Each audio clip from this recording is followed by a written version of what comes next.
একজন ভয়ঙ্কর serial killer যার টার্গেট শুধুমাত্র অল্প বা মধ্যবয়সী বিধবা কিংবা ডিভোর্সি নারী। নিরীহ মেয়েগুলোকে কখনো প্রেমের জালে ফাঁসিয়ে আবার কখনো নানা ধরনের ছলচাতুরির আশ্রয় নিয়ে ভুলিয়ে ভালিয়ে নির্মমভাবে খুন করত এই নরপিশাচ।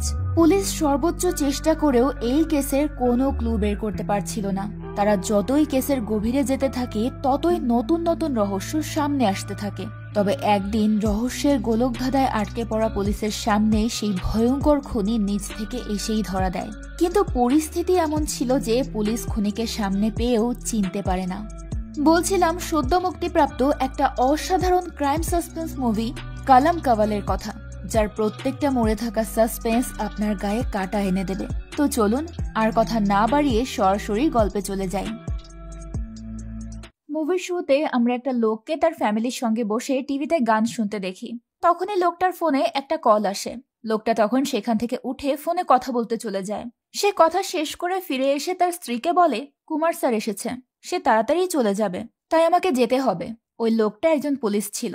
লোকটার স্ত্রী বলে, আজ তুমি বাড়ি ফিরবে না? লোকটা বলে, আমি তোমাকে সেখানে গিয়ে কল করব। এরপর লোকটা সেখান থেকে গাড়ি নিয়ে বেরিয়ে যায়। তারপর আমরা ওই লোকটার পাশে একটা মেয়েকে বসে থাকতে দেখি। আসলে ওই লোকটার কুমারের সঙ্গে দেখা করার বিষয়টা ছিল মিথ্যে। সে আসলে বিমলা নামের একটা মেয়ের সঙ্গে সময় কাটানোর জন্য তার স্ত্রীকে মিথ্যে কথা বলেছিল। তারা দুজন গাড়িতে বসে রেডিওতে গান শুনছিল। ওই লোকটা পুরোনো দিনের গান অনেক পছন্দ করত। সে বিমলাকে বলে, তুমি আমাকে না জানিয়ে বাড়ি থেকে বের হয়েছ? বিমলা বলে, মা বলেছে দীপুকাল সন্ধ্যায় ফিরবে, সে এলে আমি আর এভাবে বাড়ি থেকে বের হতে পারবো না। এরপর লোকটা বিমলাকে নিয়ে একটা লজে ওঠে।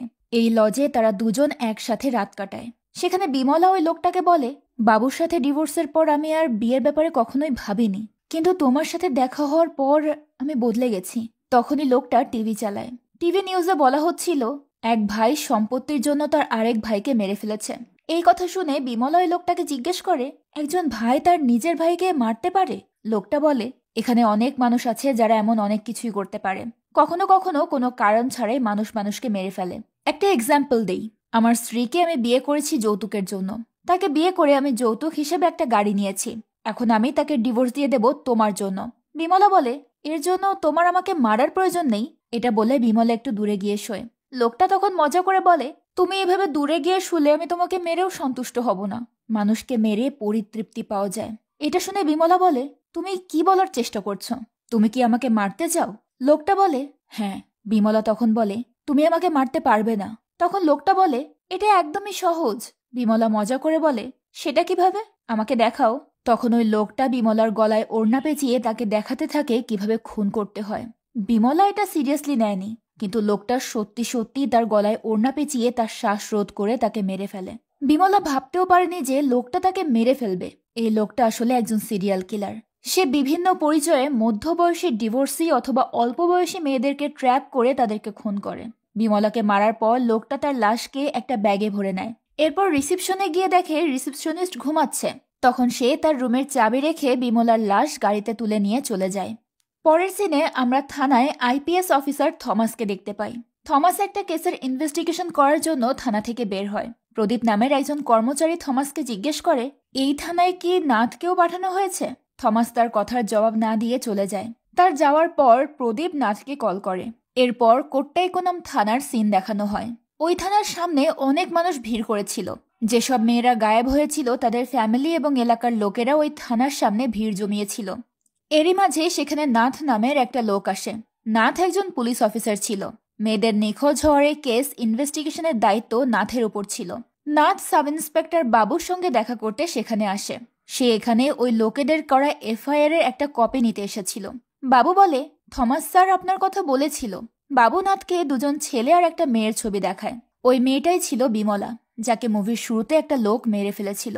বাবু সেখানে বিমলার ছবি দেখিয়ে বলে, এই মেয়েটা কিছুদিন আগেই বাড়ি থেকে বের হয়েছিল, কিন্তু সে আর ফিরে আসেনি। নাথ তখন বিমলার ভাইকে এই ব্যাপারে জিজ্ঞেস করলে সে বলে যে বিমলা কারোর সাথে বাড়ি থেকে পালিয়ে গেছে, কিন্তু আর ফিরে আসেনি। নাথ বলে, আমরা বিমলার কল লিস্ট চেক করেছি। একটা লোক তাকে কল করত তামিলনাড়ু থেকে। বিমলার ভাই নাথকে বলে, আপনি প্লিজ ওই লোকটাকে খুঁজে বের করুন। নাথ এরপর সেখান থেকে চলে যায়। সে বিমলার কল লিস্টে স্টিফেন নামের একজনের নাম্বার পেয়েছিল, তাই সে স্টিফেনের বাড়িতে যায়। নাথের একজন কনস্টেবল বিমলার ভাইকে সেটা জানিয়ে দেয়।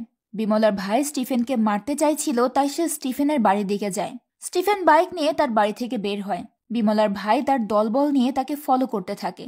এদিকে নাথ স্টিফেনের বাড়িতে গেলে স্টিফেনের মা তাকে বলে যে স্টিফেন বাড়িতে নেই, সে বন্ধুদের সাথে ক্যারাম খেলতে গেছে। তখন নাথ সেখান থেকে চলে যায়। এদিকে বিমলার ভাই স্টিফেনের বাইকে ধাক্কা দেয়, যার ফলে সে বাইক থেকে পড়ে যায়।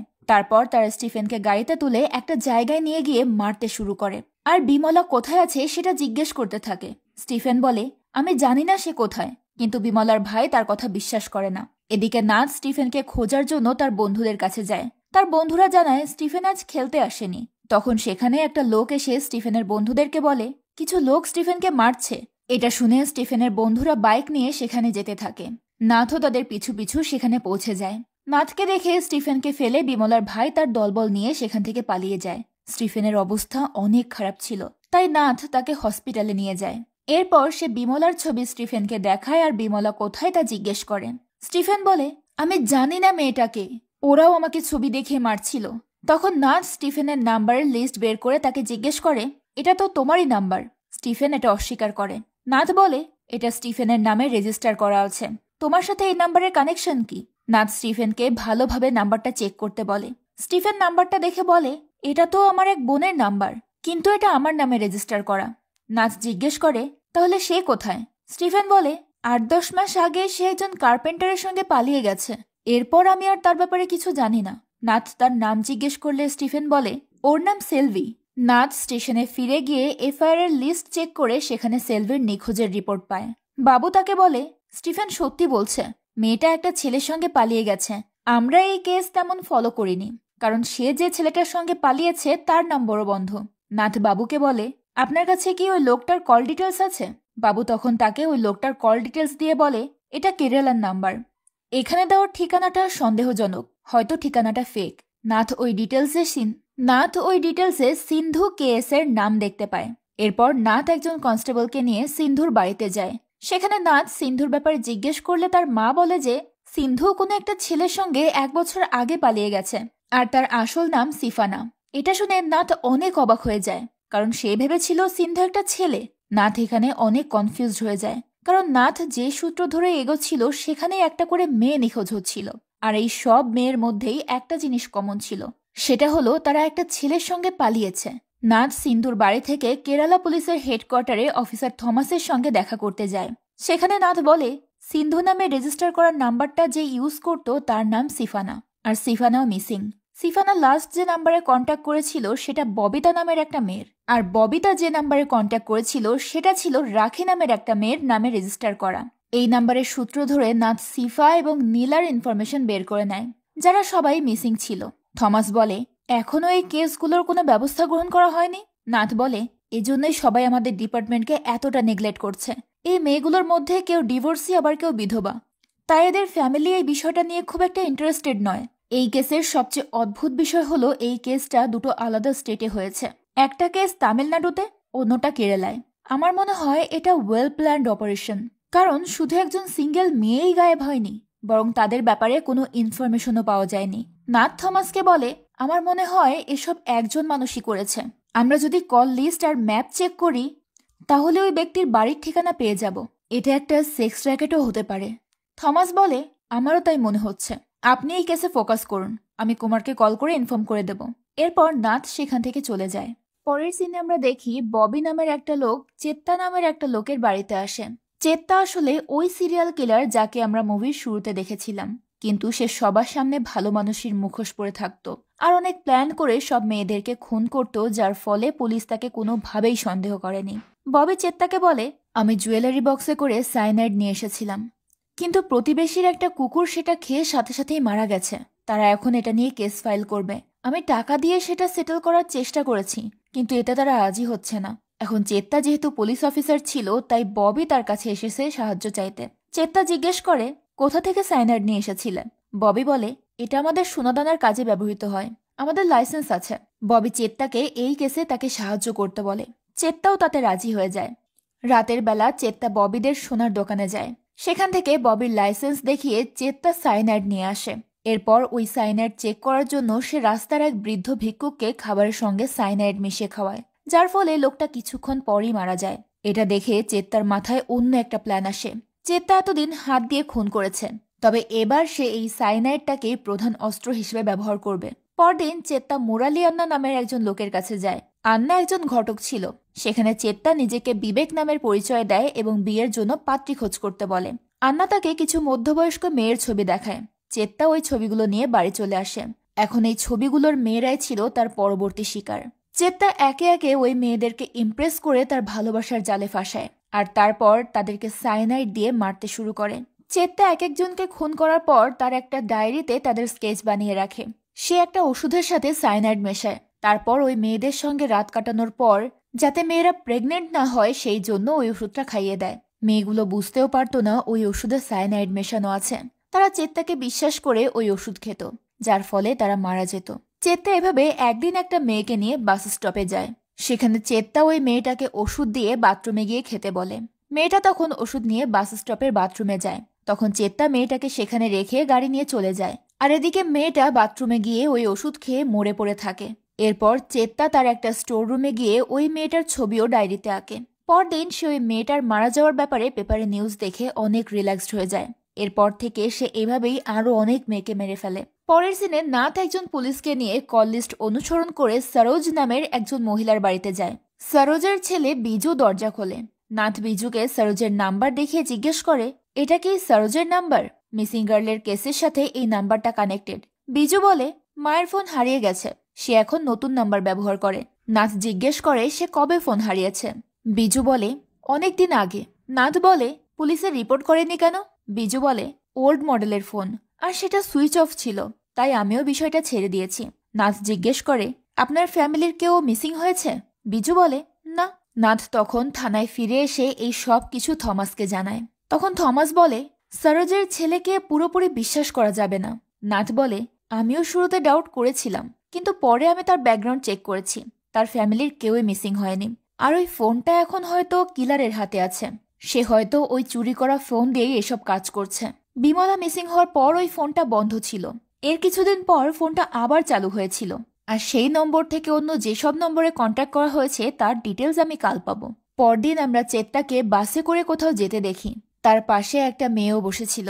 চেত্তার হাতে সরোজের ওই ফোন দেখতে পাই। ওই মেয়েটা চেত্তার পরবর্তী শিকার। চেত্তা ওই ফোন দিয়ে বিভিন্ন মেয়ের সঙ্গে কন্ট্যাক্ট করত, আর তাদের মারার পর সেই নাম্বারটা বন্ধ করে দিত। তবে তার কিছুদিন পর আবার সেই নম্বর চালু করত। নাথ সরোজের ওই নাম্বারের কল লিস্ট বের করতে দিয়েছে।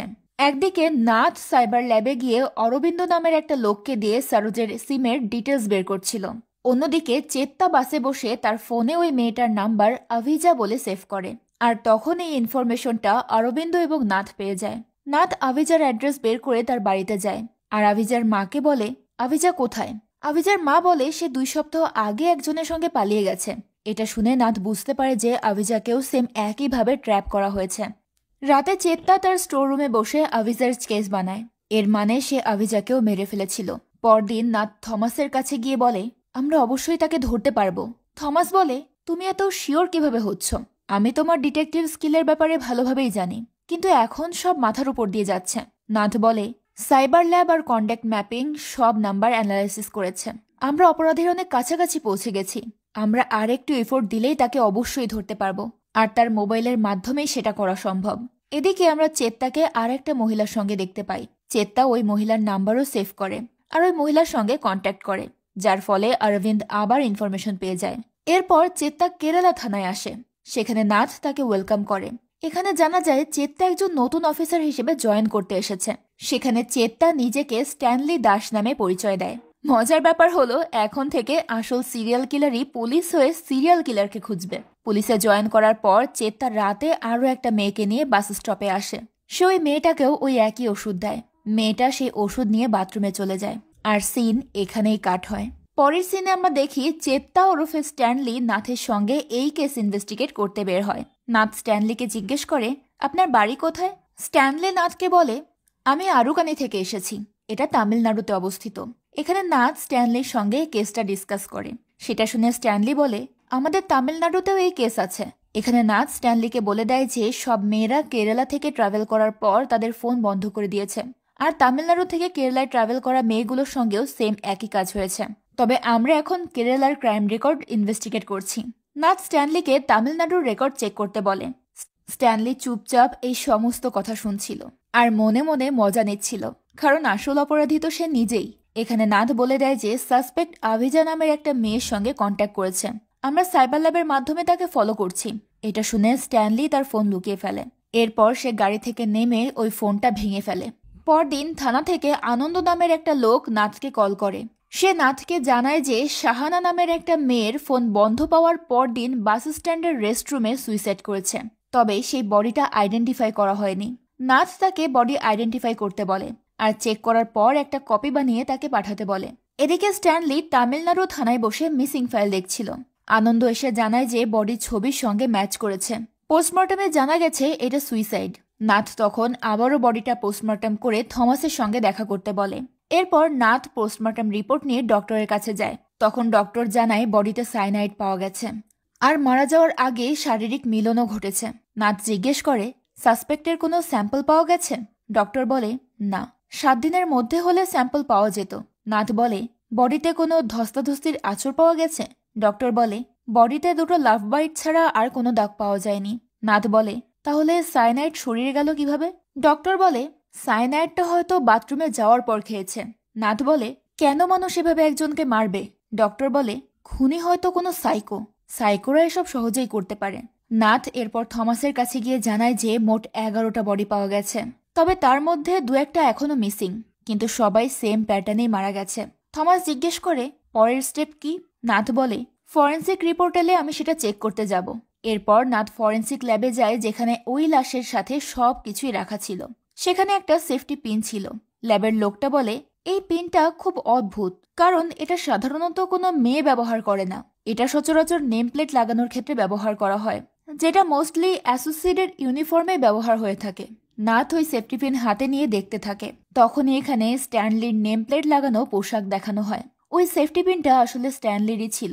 সেখানে কিছু কাগজও ছিল যেগুলোতে সাইনাইড দেওয়া হতো। এরপর নাথ অরবিন্দের কাছে যায়। অরবিন্দ তাকে বলে, কিছু মহিলার ফোনের লোকেশন ট্র্যাক করা গেছে। নাথ জিজ্ঞেস করে, ওই ফোনগুলো কি কেউ ইউজ করছে? অরবিন্দ বলে, না, শুধু সিমগুলো ইউজ করে। প্রতিটা সিম কার্ড আলাদা আলাদা ফোনে ইউজ করা হয়। এই জন্যই একটা মেয়ের নিখোঁজের সাথে আর একটা মেয়ের নিখোঁজের তথ্য জড়িয়েছিল, কারণ সবগুলো ফোন এক্স মোবাইল শপ থেকে কেনা হয়েছে, কিন্তু ওই ফোন বিক্রি করার কোনো রেকর্ড নেই। আসলে চেত্তা সরোজের ফোন চুরি করেনি, সে ওই শপ থেকে সরোজের ফোনটা কিনে নিয়েছিল। এরপর নাথ ওই শপে যায় এবং সেটা ক্লোজ করে দেয়, কারণ ওই শপে ফ্রড করে সিম কার্ড বিক্রি করে।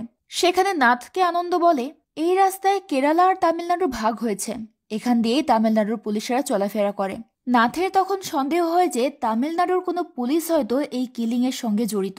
নাথ তখন তামিলনাড়ু থানায় গিয়ে সেখানকার সব পুলিশদের ডিটেলস চায়।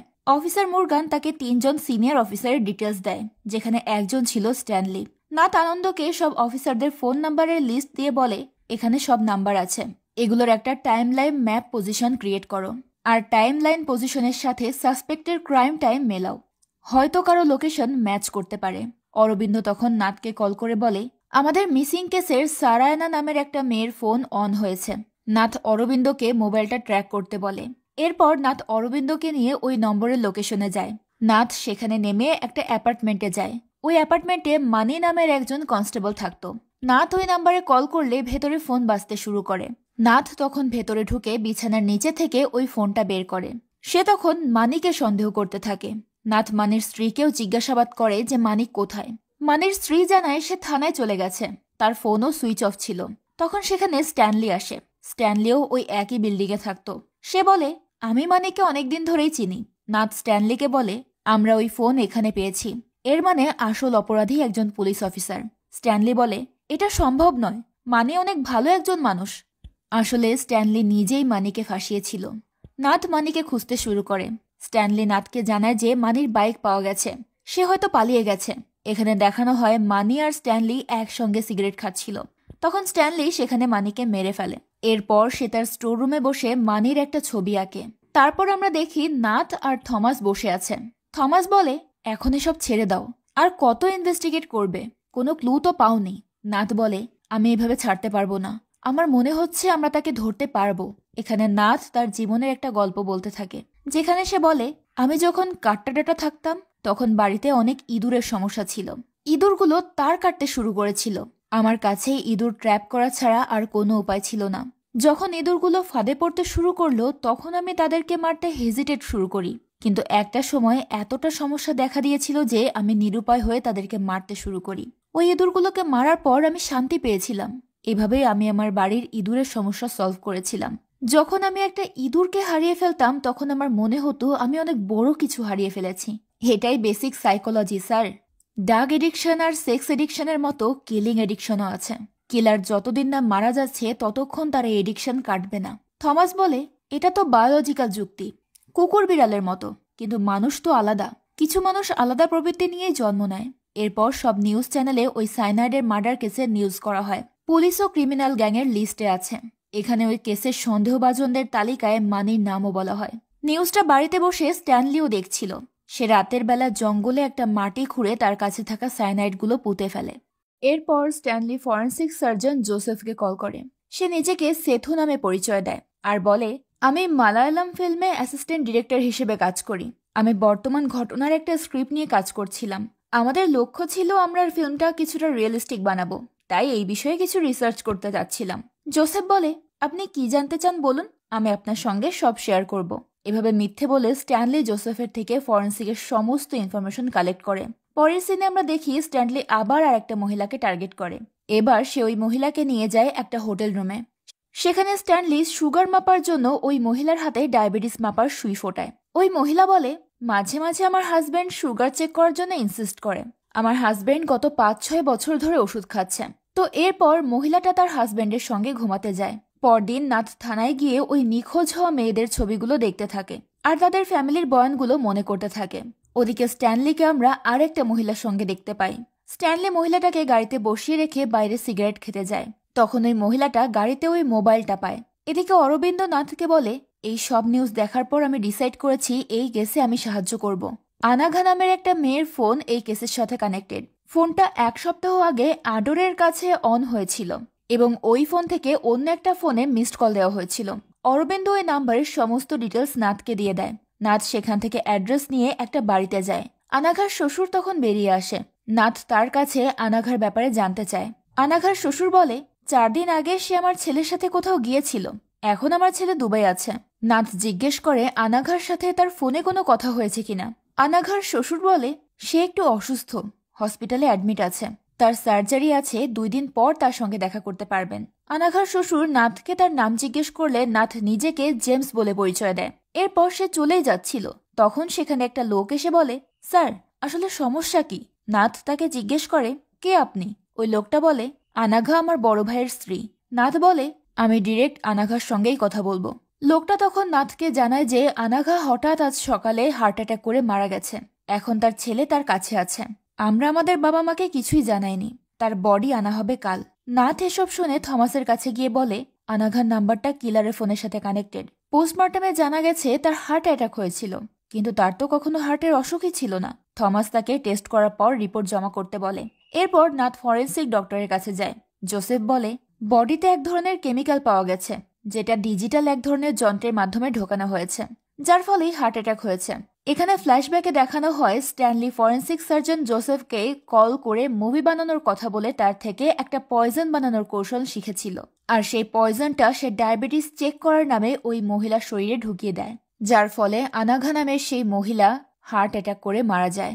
ডক্টর নাথকে জানায় যে এই কেমিক্যাল বানানো খুব কঠিন কিছু নয়। এরপর নাথ থমাসের কাছে গিয়ে বলে, এতদিন যেসব কেস ইনভেস্টিগেট করেছি সেসবের মধ্যে সিমিলারিটি ছিল, কিন্তু ফোন ডিটেলস চেক করার পর আমরা একটা মহিলাকে পেয়েছি যে হার্ট অ্যাটাকে মারা গেছে। তাকেও ট্র্যাপ করা হয়েছিল। তার মানে এই কিলার কিন্তু এখনো অ্যাক্টিভ আছে, অর্থাৎ মানি আমাদের স্টেট থেকে কোথাও যায়নি। তাছাড়া কিলার এখন আগের চেয়েও বেশি প্রফেশনালি কাজ করছে। সে কনফিডেন্ট যে সে কখনোই ধরা পড়বে না, যার কারণে সে এখন সব কেসেই ফোন ব্যবহার করছে। কিন্তু প্রবলেম হলো সে একটা ফেক সিম কার্ড ইউজ করছে। কিলার সবসময় ভিকটিমের মারা যাওয়ার খবর পাওয়ার পর আবার নতুন শিকার ধরে। এটা আমাদের জন্য অনেক চ্যালেঞ্জিং একটা কেস। এদিকে আমরা স্ট্যানলিকে আবারও একটা মেয়েকে ট্র্যাপ করতে দেখি। নাথ থমাসকে বলে, বর্তমানের কেসগুলোতে ভিকটিমরা তাদের হাজবেন্ড বা ফ্যামিলির সাথে থাকে, যাদের মৃত্যুর কারণ হার্ট অ্যাটাক। এটা এখন কেরালাতে ঘটছে, তবে আমার বিশ্বাস এটা তামিলনাড়ুতেও ঘটবে। তাই আমাদের স্ট্যানলি স্যারকে বিষয়টা জানাতে হবে, নাথ এরপর স্ট্যানলিকে এই সবকিছু জানিয়ে দেয়। স্ট্যানলি এতে একটু চিন্তায় পড়ে যায়। এরপর সে আর একটা মহিলাকে ট্র্যাপ করে। ওই মহিলাটার একটা মেয়েও আছে। এদিকে নাথ এই কেস নিয়ে অনেক চিন্তায় ছিল। পরদিন সে আর আনন্দ তামিলনাড়ু থানায় এসে ফাইল চেক করছিল। তখন আনন্দ একটা ফাইল বের করে নাথকে দেখায়। নাথ তখন ওই ফাইলটা চেক করে কিছু একটা সন্দেহ করে। এরপর সে বিজুর বাড়িতে যায়। আনন্দ সেখানে গিয়ে ডাকাডাকি করলে বিজু বেরিয়ে আসে। নাথ বলে, বহুদিন আগে একটা কেস নিয়ে কথা বলেছিলাম, তুমি বলেছিলে তোমার মায়ের ফোন চুরি হয়ে গেছে। নাথ ওই ফাইলটা বের করে বিজুকে বলে, মার্চের 4 তারিখ তোমাদের ফোন চুরি হয়েছে, এরপর সুইচ অফ হয়ে গেছে। আমরা সেটা ট্র্যাক করেছি। চুরি হওয়ার আগে এই ফোনটা এখান থেকে ধাক্কা লাগিয়েছিল, সন্ধ্যায় আবার ফিরে এসেছে। 6 মাস এটা এভাবেই চলছিল। গত মার্চের 4 তারিখে ফোনটা বন্ধ হয়ে যায়। ফোনটা কেরালাতে এসেই বন্ধ হয়েছে। বিজু বলে, আমি এসবের কিছুই জানি না। নাথ বলে, তুমি বলেছিলে এই ফোন চুরি হয়েছিল। এই ফোন চুরি হওয়ার পর অন্য কেউ কনস্ট্যান্টলি এই ফোন দিয়ে কল করেছে, আর এখন আমরা বুঝতে পেরেছি ফোনটা চুরি হওয়ার আগেও এই কল করা হয়েছিল। কে কল করেছিল আর কে ফোন রিসিভ করেছিল আমি এই সবকিছু ডিটেলস চাই। বিজু বলে, না স্যার, এই ফোনটা আমার মায়ের নামে ছিল, কিন্তু আমি ফোনটা ইউজ করতাম। ওই ফোন থেকে কল এসেছিল কিনা সেটা তো আমার মনে নেই। আনন্দ বলে, তুমি যদি সত্যি সবকিছু বলে দাও তাহলে তোমার জন্যই ভালো। এই কেস এখন কেরালা এবং তামিলনাড়ুর পুলিশ একসঙ্গে ইনভেস্টিগেট করছে। তুমি যদি আমাদের সাথে কোঅপারেট না করো তাহলে নেক্সট টাইম আমরা ওয়ারেন্ট নিয়ে এসে তোমাকে তুলে নিয়ে যাব। নাথ বলে, আমার কাছে তোমার বোনের কাজের সমস্ত ডিটেলস আছে। তখন বিজু নাথকে সবকিছু খুলে বলে। বিজুর বোন দিবাকেও ওই ফোনের মাধ্যমে স্ট্যানলি ট্র্যাপ করেছিল। এরপর দিবার ওই ফোন স্ট্যানলি নিয়ে নিয়েছিল, কিন্তু দিবা কোনোভাবে বেঁচে গিয়েছিল। নাথ বলে, তাহলে তোমার বোনকে কেউ ভালোবাসতো, এরপর সে তাকে নিয়ে পালিয়ে গেছে। বিজু বলে, হ্যাঁ, আরো কারোর সাথে এসব হওয়ার আগে তাকে খুঁজে বের করুন। এখন দিবার বিয়ে হয়ে গেছে আর তার একটা বাচ্চাও আছে। সে এখন সুখে আছে। সে নিজের ফিউচার নিয়ে ভাবছে, আর এই সমস্ত কিছু সে সবার থেকে লুকিয়ে রেখেছে। নাথ বিজুর কাছে দিবার অ্যাড্রেস চায়, কিন্তু বিজু বলে তাকে এসবে প্লিজ আর ইনভলভ করবেন না, সে এখন শান্তিতে আছে। নাথ বলে, চিন্তা করো না, তার এতে কোনো প্রবলেম হবে না। আমরা শুধু 2-3টা বিষয় জেনেই চলে আসব। আমরা এসব আমাদের মতো করে হ্যান্ডেল করে নেব। বিজু এরপর তাদেরকে দিবার অ্যাড্রেস দিয়ে দেয়। নাথ আর আনন্দ তখন দিবার বাড়িতে যায়। দিবা বলে, আমার ভাই আমাকে কল করে বলেছিল 2জন অফিসার আসবে। নাথ বলে, তুমি ভয় পেও না, আমরা 2-একটা ইনফরমেশন নিয়েই চলে যাব। তুমি ওই লোকটাকে কিভাবে চেনো? দিবা বলে, সে প্রতিদিন সেম বাসে আসা যাওয়া করত। সে আমাকে ফলো করত। আমাদের মাঝে এজ গ্যাপ অনেক ছিল। আমি আমার বাড়ির কাউকে এই বিষয়টা জানাইনি। নাথ জিজ্ঞেস করে, তুমি তার থেকে পালালে কিভাবে? দিবা বলে, আমার ওয়াশরুম থেকে ফেরার আগেই সে আমার ব্যাগ আর ফোন নিয়ে পালিয়ে গিয়েছিল। এখানে ফ্ল্যাশব্যাকে দেখানো হয় দিবা ওই বাস স্ট্যান্ডের বাথরুমে ওষুধ খেতে ঢুকেছিল, কিন্তু সে ওষুধটা খায়নি। দিবা বলে, আমি তাকে সব জায়গায় খুঁজেছি, কিন্তু কোথাও পাইনি। তার ফোনও সুইচ অফ ছিল। তখন আমি বুঝতে পারিনি সে আমার অ্যাডভান্টেজ নিয়েছে। নাথ জিজ্ঞেস করে, ওয়াশরুমটা কোথায় ছিল? দিবা বলে, কাট্টাডাটা বাস স্ট্যান্ড। নাথ জিজ্ঞেস করে, সে কি তোমাকে ওয়াশরুমে যাওয়ার আগে কিছু খেতে দিয়েছিল, কোনো ক্যান্ডি বা পিল? দিবা সেটা স্বীকার করতে চায় না। নাথ সেটা বুঝতে পেরে বলে, আমি জানি তুমি অনেক কিছু জানো, কেউ কিছু জানতে পারবে না, তুমি আমাকে সবকিছু বলো। দিবা তখন বলে, সে বলেছিল আমার প্রেগনেন্ট হওয়ার চান্স আছে, এজন্য সে আমাকে একটা ট্যাবলেট দিয়েছিল। নাথ জিজ্ঞেস করে, তুমি সেটা খাওনি কেন? দিবা বলে, আমাদের হাতে তখন টাকা ছিল না, তাই সে বলেছিল এখন বাচ্চাটা রাখতে হবে না। তবে আমার মা রিটায়ার্ডের ফান্ড রেখে গিয়েছিল আমার জন্য। আমি ভেবেছিলাম ওই টাকা দিয়ে বাচ্চাটাকে সামলে রাখতে পারবো, আর পরবর্তীতে কনফিডেন্সের সঙ্গে এটা তাকে বলবো। এজন্যই আমি ট্যাবলেটটা খাইনি। নাথ জিজ্ঞেস করে, তার ব্যাপারে আর কোনো ইনফরমেশন আছে কি? দিবা বলে, সে পুরনো তামিল গান খুব পছন্দ করে। তখন নাথ দিবাকে মানির ছবি দেখিয়ে বলে, এই লোকটাই কি সে? দিবা বলে, না। নাথ তাকে ভালোভাবে দেখতে বলে। দিবা তখন বলে, আমি তাকে ভালোভাবে চিনি, এটা সে নয়। নাথ এটা শুনে অবাক হয়ে যায়, কারণ সে তো এতদিন মানিকেই সন্দেহ করছিল। নাথ দিবাকে ওই লোকটার স্কেচ বানাতে সাহায্য করতে বলে, কিন্তু লোক জানাজানির ভয়ে দিবা এতে রাজি হয় না। যার ফলে নাথ বলে, তোমার মতো অনেক মেয়ে এখনো তাকে বিশ্বাস করে পিল খেয়েছে, এবং তারা কেউই আর বেঁচে নেই। সে এখনো নির্ভয়ে ক্রাইম কন্টিনিউ করে যাচ্ছে। তুমি একমাত্র যে তাকে ধরতে আমাদের সাহায্য করতে পারো। তখন দিবা বলে, আমি জানি না আমি কি করব, কিন্তু আমি আপনাকে হেল্প করার চেষ্টা করব। নাথ তখন চলে যায়। পরদিন নাথ থানায় থাকাকালীন দিবা তাকে ফোন করে বলে, কেউ গতকাল আপনার আমার বাড়িতে আসার ব্যাপারে আমার হাজবেন্ডকে ইনফর্ম করে দিয়েছে। এখানে এই কেসের কারণে আমার অনেক সমস্যা হয়েছে। আমি আমার হাজবেন্ডকে বুঝিয়েছি যে আপনারা বিজুর পুরনো কেসের বিষয়ে এসেছিলেন, আপনারা প্লিজ আর আসবেন না। নাথ বলে, কিন্তু আমরা তো ওই লোকটার স্কেচ বানাতে আসবো। দিবা তাদেরকে বলে দেয় যে তার হাজবেন্ড জানতে পারলে অনেক বড় ঝামেলা হবে। নাথও তার কথা মেনে নেয়। দিবা তার রান্নাঘর থেকে বের হয়ে দেখে সেখানে স্ট্যানলি তার বাচ্চা কোলে নিয়ে দাঁড়িয়ে আছে। দিবা এতে অনেক ভয় পেয়ে যায়। স্ট্যানলি দিবাকে তার হাজবেন্ডকে বলে দেওয়ার হুমকি দিয়েছিল, তাই সে নাথকে ফোন করে এই কথাগুলো বলেছে।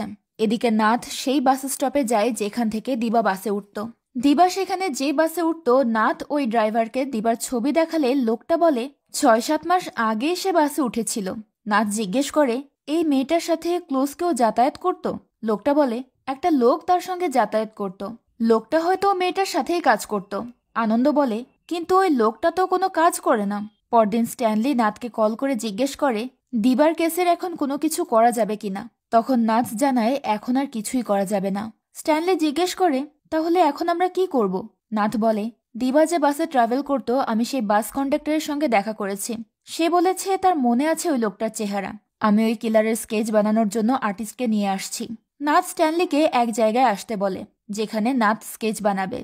স্ট্যানলি তখন ভয়ে তার স্টোর রুমে গিয়ে ওই ডায়েরি আর সায়ানাইড লুকিয়ে ফেলে, আর সেখান থেকে সার্ভিস বন্দুক নিয়ে সে বেরিয়ে পড়ে। এদিকে নাথ কন্ডাক্টরের বাড়িতে যায়। সেখানে কন্ডাক্টরের বর্ণনা অনুযায়ী স্কেচ বানাতে থাকে। স্ট্যানলি অনেক দ্রুত সেখানে যেতে থাকে। স্কেচ কমপ্লিট হওয়ার পর নাথ সে স্কেচ দেখিয়ে লোকটাকে জিজ্ঞেস করে, আপনি শিওর এটা সে? কন্ডাক্টর বলে, হ্যাঁ। তখন সেখানে স্ট্যানলি চলে আসে। নাথ স্ট্যানলিকে স্কেচটা দেখায়। স্ট্যানলি ওই স্কেচে অন্য কারো ছবি দেখে একটু নিশ্চিন্ত হয়। তখন কন্ডাক্টর সবাইকে চা দেয়। সেখানে সে স্ট্যানলিকে দেখে বলে, আপনাকে মনে হচ্ছে আমি কোথাও দেখেছি। স্ট্যানলি বলে, আমার বাড়ি আরুকানি, তুমি হয়তো সেখানেই আমাকে দেখেছ। ফিরে যাওয়ার পথে নাথ আনন্দকে বলে, এই কেসে অনেক মানুষ জড়িত, মানিকে আমরা খুঁজে পেলে আমরা কিছু এভিডেন্স পাবো। এরপর নাথ স্ট্যানলিকে ওই স্কেচ সব জায়গায় ছড়িয়ে দিতে বলে। স্ট্যানলিও সে স্কেচ প্রিন্ট করে সব জায়গায় ছড়িয়ে দেয়। পরের সিনে ফ্ল্যাশব্যাক দেখানো হয়। স্ট্যানলি মানিকে মেরে মাটিতে পুঁতে ফেলেছিল। এরপর সে আরেকটা মহিলাকে হোটেলে নিয়ে ওঠে। ওই হোটেলের রিসিপশনিস্ট স্ট্যানলির আইডি কার্ড চায়। এরপর স্ট্যানলি ওই মহিলাকে নিয়ে রুমে চলে যায়। এদিকে নাথ ওই কিলারের কোনো আপডেট পেয়ে দিবার কাছে যায়। বাড়িতে তখন দিবার হাজব্যান্ড ছিল, তাই সে নাথকে কিছুই বলতে চায় না। তখন নাথ সেখান থেকে চলে যায়। এদিকে হোটেলের ওই রিসিপশনিস্ট লোকটা স্ট্যানলির কাছে গিয়ে তাকে একটা মেয়ের ছবি দিয়ে বলে, আপনি তো একজন পুলিশ অফিসার, আমার মেয়েটা নিখোঁজ, তামিলনাড়ু থানায় রিপোর্ট করা হয়েছে, আপনি আমার মেয়েকে খুঁজতে প্লিজ সাহায্য করুন। স্ট্যানলিও তাতে রাজি হয়ে যায়।